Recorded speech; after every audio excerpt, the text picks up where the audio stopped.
ابھی مجھے پرسوں 2 دن پہلے اسد صاحب نے کہا کہ مرزا صاحب آپ کے ساتھ بیٹھنا چاہتے ہیں. ایسے کسی بھی موقع کے اوپر کسی بھی ایک بھی کچھ بھی وہ بولیں کہہ دینا یس. ایسے آنا ہے یس, الٹا آنا یس, سیدھا آنا یس. مگر یہ سیشن ہونا ضروری ہے. اینڈ ہی سیڈ کیوں, ہاں میں نے کہا کیونکہ پچھلے بار انہوں نے نہ کر دی تھی. ہی سیڈ ہاں مگر انہوں نے اس وقت خود کال کی, ایسے میری طرف سے پوری طریقے سے ہاں بولو. 100 دفعہ انہوں نے نہ کیا, ایک بار ہاں کریں میں ضرور آؤں گا. مسئلہ ہے کہ میں اس وقت ٹور پہ ہوں, ٹور کی ڈیٹس لاک ہو چکی ہیں. ابھی آن لائن کر دیں, کیا فرق پڑتا ہے؟ یہ آپ میری گفتگو کروائیں نہ, میں مناظرے والا بندہ ہوں نہ وہ. بالکل لائک برادرز وی گونا ٹاک. اور میں نے کہا کہ وہ آپ کے ساحل بھائی کی طرح آج کل جن کے ساتھ آپ پوڈ کاسٹ کرتے تھے, کہتے نہیں وہ تو باہر گئے ہیں. میں نے کہا اس وقت ضرورت ہے کہ وہ اپنا بیانیہ رکھے سامنے. کہتے میں ان سے رابطہ کرتا ہوں. میں نے کہا رابطہ کریں اور انہیں جیلم اکیڈمی لے آئیں. یہ پہلی دفعہ میں نے آفیشلی اب کیمرے میں بھی دعوت دے رہا ہوں کہ ساحل بھائی کو آپ اکیڈمی لے آئیں اور بیٹھ کے ہمارے ساتھ ڈسکشن کر لیں اس ٹاپک کے اوپر, ایک دوستانہ ماحول میں. یہ کوئی ڈیبیٹ نہیں ہوگی, کوئی مناظرہ نہیں ہوگا. اپنا موقف رکھیں قرآن و سنت کی روشنی میں, ہم بھی اپنا موقف رکھیں گے تاکہ پبلکلی لوگوں کو پتہ چلے کہ آپ کہنا کیا چاہ رہے ہیں اور میں کیا کہنا چاہ رہا ہوں. فیکٹس اور فگرز کے ساتھ, جذبات کے ساتھ نہیں. سورہ توبہ, سورہ النساء, سورہ آل عمران, سورۃ الاحزاب کی آیات کو ایکسٹراپولیٹ کر کے ہر جنگ کو اس طریقے سے پریزنٹ کرنا کہ گویا اس وقت مسلمانوں کو وہی کی تائید حاصل ہے اور جو یہ جنگ لڑنے جا رہے ہیں کہ کوئی اسلام کی جنگ ہو رہی ہے. یہ اسلام کی جنگ تھی جو داعش لڑتی رہی, شیعہ کا قتل عام کیا سعودی عرب کے کہنے کے اوپر, اور بعد میں امام کعبہ سے حج کے خطبے میں سعودی حکومت نے کہلوایا کہ داعش والے خارجی ہیں. بنائے خود, جب انہوں نے کہا تسی بھی غلط, ہونے کہا خارجی نے, پہلے بھی خارجی تھے, مسلمانوں کو قتل کر رہے تھے. خارجیوں کی سب سے بڑی علامت یہی ہوتی ہے. آج افغانستان میں جو جہاد ہو رہا ہے طالبان کا اور داعش کا, یہ جہاد ہے, فساد ہے یہ. لہٰذا سنی شیعہ کنفلکٹ سے باہر نکلیں, امت کے لیول کے اوپر سوچیں, علمی اختلاف کریں. مجھ سے زیادہ کون اختلاف کرتا ہے؟ لیکن جو یہ مسلمانوں پہ برا وقت آیا ہے, کافروں کے مقابلے پر ہمارا کام ہے کہ ہم سنی شیعہ کے فرق سے ہٹ کے سپورٹ کریں مسلمانوں کی. تو میں نے آفیشلی آج ویڈیو میں بھی دعوت رکھ دی ہے. انشاءاللہ امید ہے کہ ساحل بھائی انشاءاللہ جیلم اکیڈمی آئیں گے اور اس ٹاپک کے اوپر ہم انشاءاللہ علمی ماحول میں ڈسکشن کریں گے. ابھی تو ہم دعا گو ہیں کہ اللہ تعالیٰ ایران کے رہنے والے لوگوں کی مشکلات کو آسان کرے. یہ سیدھی سی بات ہے. اے سی والے کمرے میں بیٹھ کے ٹی وی کے اوپر جنگ کے مناظر دیکھنا, سوشل میڈیا کے اوپر اے آئی کی بنی ہوئی ویڈیوز شیئر کروا کے اپنی مرضی کے ملکوں کو جتوانا, یہ بڑا آسان کام ہے. لیکن تکلیف سے سارے لوگ گزر رہے ہیں. اسرائیل کے عوام بھی نہیں چاہیں گے کہ وہ مرے, ایران کے عوام بھی نہیں چاہیں گے کہ اس طریقے سے وہ مرے. امن چاہتی ہے دنیا. یہ حکمرانوں کی پالیٹکس ہوتی ہے, بڑوں کا نشہ ہوتا ہے جس کی وجہ سے لوگوں کا کچومر نکل جاتا ہے. سیدھی سی بات ہے. وَلِعَوْذُ بِاللَّهِ تعالی. اب امریکہ میں جو زائنسٹ ہے, جو اسٹرانگ قسم کے یہودی ہیں, وہ تو اسرائیلی ریاست کو ہی غلط سمجھتے ہیں. جو آپ نے دیکھا وہ کالی کیپس پہنی ہوتی ہیں انہوں نے, اور لمبی لمبی داڑیاں ہیں ان کی, اور زلفیں رکھی ہوتی ہیں بالکل اہل حدیثوں کی طرح جو نظر آ رہے ہوتے ہیں. ہاں, وہ پیور جیوز ہیں اور وہ زائنسٹ موومنٹ کو صحیح نہیں سمجھتے. وہ مسلمانوں کے ساتھ کھڑے ہوئے ہیں. وہ فلسطین کے حق میں پروٹیسٹ کرتے ہیں. ایران میں ہر سال ان کو دعوت پہ بلایا جاتا ہے, ان کے بڑوں کو ان کی ویڈیوز رکھی ہوئی ہیں. وہ مذہبی طور پہ یہ سمجھتے ہیں کہ ریاست بنانا یہ اللہ کا کام ہے یا اس کے پیغمبر کا, ہم یہ ریاست نہیں بنا سکتے. یہ وہ لوگ ہیں جنہوں نے موسیٰ علیہ السلام کے دنیا میں ہوتے ہوئے جہاد نہیں کیا تھا, آپ کو یاد ہے, اور کہا تھا کہ اے موسیٰ تو اور تیرا رب جا کے لڑیں. قرآن پاک میں اللہ تعالیٰ نے ان کی بات کو نقل کیا, ہم نہیں جنگ لڑیں گے. یہ پیور یہودی ہیں. جبکہ زائنسٹ وہ ہیں جنہوں نے اتنی چلاکی سے ایک ملک حاصل کیا گریٹ برٹن سے, ورلڈ وار 1 کے بعد بالفور ڈکلیریشن کروا لی 1918 میں, اور پھر ورلڈ وار 2 میں جو ہٹلر نے ان کے ساتھ ظلم کیا, وہ واقعی ظلم تھا, ہم بھی مانتے ہیں. اس کا مداوع کرنے کے لیے پورے یورپ سے یہودی اکٹھے کر کے انہوں نے اسرائیل میں بسا دیے, اور 1948 میں انہوں نے اپنی ریاست کی اناؤنسمنٹ کر دی. 67 میں انہوں نے 6 عرب ملکوں کو شکست دی, اور آج آپ دیکھ لیں کہ وہ چوہے جتنا ملک ہے اور اس کی آپ طاقت دیکھیں. اور وہ طاقت اس وجہ سے ہے کہ امریکہ اس کے پیچھے کھڑا ہے. خود بھی انہوں نے اپنی کئی چیزیں ڈیولپ کر لی ہیں. تو یہ پوری تاریخ ہے زائنس موومنٹ کی, صہیونی جس کو آپ کہہ رہے ہوتے ہیں. یہ زائنس موومنٹ جو ہے یہ اس وقت امریکہ کی اکانومی میں کلیدی حصہ رکھتے ہیں, اور یہی ابھارتے رہتے ہیں. دیکھیں ٹرمپ جب تک اپوزیشن میں تھے یہ کرٹیسائز کرتے تھے اپنے ریپبلکن کے ایکس صدر بش کو بھی, اور ڈیموکریٹس کے بارک اوباما کو, کہ یہ جنگیں چھیڑتے ہیں.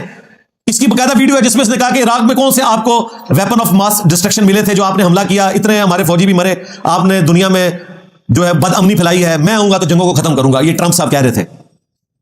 اور دیکھیں آتے ہی ایٹیچیوڈ کیا ہے, پیچھے یہودی لابی ہے. اور یہ ٹرمپ جو ہے یہ مذہبی آدمی ہے, یہ ذہن میں رکھیے گا. یہ آرتھوڈاکس کرسچن جو ہوتے ہیں نا اسٹانچ قسم کے, وہ ہے. پچھلے دنوں انہوں نے خود اپنا میسج جو ہے وہ سوشل میڈیا کے اوپر شیئر کروایا, جو ان کے مشیر نے اسرائیل سے ان کو بھیجا ہے کہ ٹرمپ صاحب مذہبی ٹچ, فل وہی مذہبی ٹچ, اللہ نے آپ کو چن لیا ہے, یہ گاڈ کی ول ہے. اللہ نے 1945 میں امریکن پریزیڈنٹ کو چنا تھا اشارتاً, کہ جس نے ایٹم بم مار دیا تھا جاپان کے اوپر. اس کے بعد آج آپ کو اللہ نے چنا ہے کہ آپ بھی وہی کام کریں. اب وہ ایٹم بم لکھ نہیں سکتا تھا, ظاہر ہے وہ پھر اس کو لوگ برا منائیں گے, ان کا اللہ تعالیٰ نے آپ کو چن لیا اس کام کے لیے, تو آپ نے پیچھے نہیں ہٹنا. آپ نے مجھے ایک مقدس کام کے لیے آپ بھیجا تھا, سیکیورٹی کے لیے اور ایجنسیز کی طرف سے اسرائیل میں. تو اسرائیل کے جو بزرگان دین ہیں ان کی دعائیں آپ کے ساتھ ہیں. آپ اللہ کا نام لے کر ہمت کریں. اور آج دیکھیں انہوں نے جو یہ B-2 بمبرز کے ذریعے نیوکلیر سائٹس کو ہٹ کیا ہے, اینڈ پہ انہوں نے کہا کہ گاڈ آپ کا شکریہ, ٹھیک ہے, اور امریکن عوام کا بھی شکریہ ادا کیا. انہوں نے اس کو ٹوٹلی, جس طرح ہمارے بھی یہاں حکمران کہہ رہے ہوتے ہیں اللہ کا شکر ہے, وہ بھی کہہ رہے ہیں کہ اللہ کا شکر ہے کہ ہم نے یہ کام کر دیا. ٹوٹل مذہبی ٹچ لے کے چل رہے ہیں. تو یہ مذہبی لابی ہے. کرسچنس کا یہ موقف ہے کہ جب تک اسرائیل اسٹیبلش نہیں ہوگا, عیسیٰ علیہ السلام دنیا میں اتر کے یہودیوں کو ختم نہیں کریں گے. لہذا اگر یہودیوں کو ختم کرنا ہے تو پہلے عیسیٰ علیہ السلام کے لیے راہ ہموار کی جائے. کسی عجیب ان کی لاجک ہے. اور اسرائیل کا موقف یہ ہے کہ ہمارا مسایہ اس وقت تک نہیں آئے گا جب تک ہم تھرڈ ٹیمپل تعمیر نہ کریں, ٹیمپل آف سلیمان, جو پہلی دفعہ نیبوکڈنیزر نے تباہ کیا, اس کے بعد ٹائٹس نے, اور آج تک وہ گرا پڑا ہے, صرف ایک ویلنگ وال ہے جس کے سامنے وہ یوں کر کے تورات پڑھ رہے ہوتے ہیں.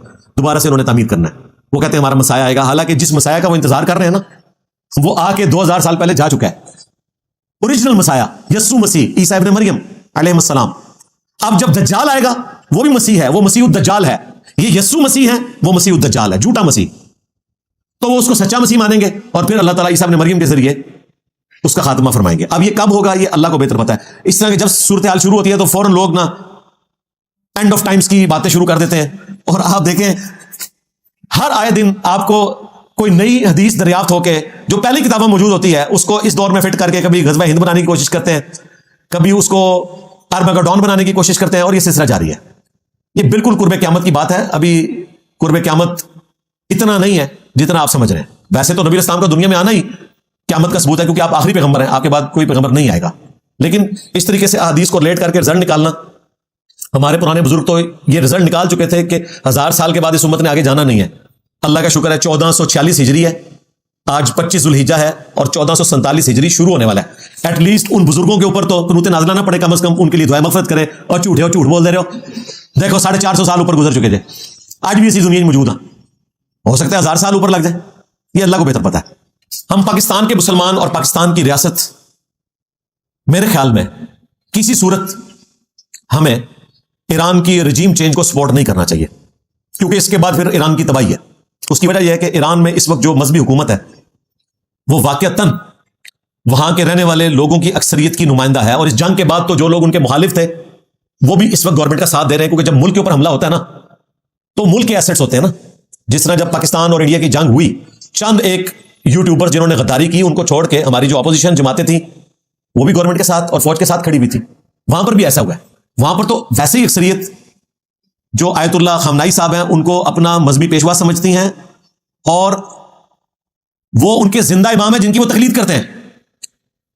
جس طرح یہاں دیوبندی بریلوی امام حنیفہ کی تقلید کرتے ہیں, وہ زندہ امام کی تقلید کرتے ہیں, اور وہ 2 ہیں ان کے امام, آیت اللہ سستانی عراق میں اور آیت اللہ خامنائی ایران میں.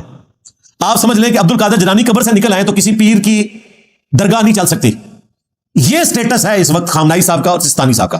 سستانی صاحب کا بھی بیان آ گیا جب یہ خامنائی صاحب کو اسیسینیٹ کرنے کی باتیں ہو رہی تھی. انہوں نے کہا اگر یہ آپ نے کیا پھر پورے علاقے میں سٹیبلٹی نہیں رہے گی. ظاہر ہے عراق میں بھی 60% شیعہ ہیں, ایران میں تو 90% کے قریب شیعہ ہیں, اور عراق میں اڈے موجود ہیں امریکہ کے. تو ایک دنگا فساد شروع ہو جائے گا. رجیم چینج کوئی بھول جائے, میں نے پہلے بھی کہا تھا رجیم چینج نہیں ہو سکتی. اگر کوئی پپٹ حکومت بھی بٹھائی نا وہ چلے گی نہیں, کیونکہ عوام الناس ان کو مانتے ہی نہیں, اور فوج بھی نہیں مانتی. فوج بھی ان کی مذہبی ہے, پاسداران انقلاب بھی مذہبی ہیں, اور یہ سارے لاکھوں کی تعداد میں ہیں, سینکڑوں کی تعداد میں نہیں ہے. اس جماعت کو آپ پاکستان کی مذہبی یا سیاسی جماعتوں کے اوپر قیاس نہ کریں. ان کی پیرلل میں اپنی پوری فوج ہے, پوری کی پوری ریاست ایک نظریاتی ہے. لہٰذا وہاں پہ یہ جو آج کل انہوں نے وہ شاہ کے بیٹے کو نکال لیا اور وہ دوبارہ سے اس کے بھی بیانات آنا شروع ہو گئے, اس کو ایران میں گزرے بھی نہیں دینا کسی نے. حکومت بنانا تو بڑی دور کی بات ہے. یہ جو 2 دن پہلے جمعہ گزرا 20 جون 2025 کو خامنائی صاحب نے تقریر کی. اچھا میں نہیں تھا ویسے ایکسپیکٹ کر رہا کہ وہ اتنی دلیری دکھائیں گے. دلیری نہیں, میں سمجھتا ہوں کہ انہیں اس طرح نہیں کرنا چاہیے تھا. اوپنلی آ کے انہوں نے جمعے کی امامت کی, ٹھیک ہے, ان کے ایمان کا تقاضا ہے, ورنہ جنگ کی صورتحال میں لیڈر کی حفاظت کرنا ضروری ہے. انہوں نے اوپنلی آ کے جمعہ پڑھایا, لاکھوں کا مجمع ہے. یہ نہ سمجھے یہ آج کل ہے, عام دنوں میں بھی تہران میں اتنے لوگ جمعہ پڑھتے ہیں, کیونکہ وہ ٹرو سینس میں جمعے کی گیدرنگ کو ایک پولیٹیکل گیدرنگ سمجھتے ہیں, اور بیسیکلی جمعے کی گیدرنگ ایک پولیٹیکل گیدرنگ ہوتی ہے جس میں آپ نے اپنے دنیا میں سیاسی معاملات عوام کے ساتھ ڈسکس کرنے ہوتے ہیں. لاکھوں کی پبلک, اس کے بعد پورے تہران کے اندر آپ نے دیکھا ریلیز نکلی پورے ایران کے اندر حکومت کے حق میں. ظاہر ہے جب جنگ ہوتی ہے پھر حکومت کے ساتھ لوگ کھڑے ہوتے ہیں, وہاں تو ویسے ہی لوگ کھڑے ہیں. چاند ایک آوازیں تو ہر جگہ موجود ہوتی ہیں, لیکن اوور آل غلبہ انہی لوگوں کا ہے. تو اللہ کا شکر ہے کہ عوام الناس نے ان کی حکومت کا ساتھ دیا. پھر انہوں نے سیدنا حسین ابن علی کی قربانیوں کا ذکر کیا. ویسے اب محرم بھی شروع ہونے والا ہے 1447 ہجری, اور انہوں نے اپنے عوام کو تیار کیا قربانیوں کے لیے کہ حسین ابن علی نے بھی قربانی دی تھی. اچھا یہ بھی تھوڑی مسکنسیپشن اپنی کلیئر کر لیں. اکثر لوگ جو ہے نا ہمیں بھی تانا دے رہے ہوتے ہیں کہ جی انجینئر صاحب حسین کی باتیں کرتے ہیں اور پھر ہمیں امریکہ سے ڈراتے ہیں. ایسا نہیں بھائی, حسین ابن علی نے اس طرح جان نہیں دی ہے, آپ کو غلط بتایا گیا. تھوڑا سا آپ خود بھی غور کریں گے آپ کو پتہ چل جائے گا. حسین ابن علی کربلا میں جنگ لڑنے نہیں گئے تھے. میدان جنگ میں بیوی بچے نہیں ساتھ جاتے. آل رسول کیا شریعت کی خلاف ورزی کر سکتے تھے؟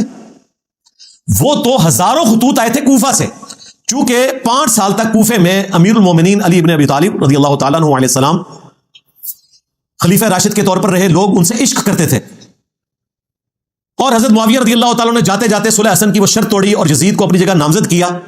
تو کوفیوں نے خطوط لکھے حسین ابن علی کو کہ وہ خود تو چلا گیا اور اپنی جگہ ایک اور بٹھا گیا, تو آپ کی ذمہ داری ہے کہ امت کو لیڈ کریں اور آپ یہاں آئیں, ہم یہاں سے قیام کریں گے. حسین ابن علی بیوی بچوں کے ساتھ کوفے شفٹ ہو رہے تھے. وہاں سے اپنی پولیٹیکل سٹرگل کو انہوں نے لانچ کرنا تھا.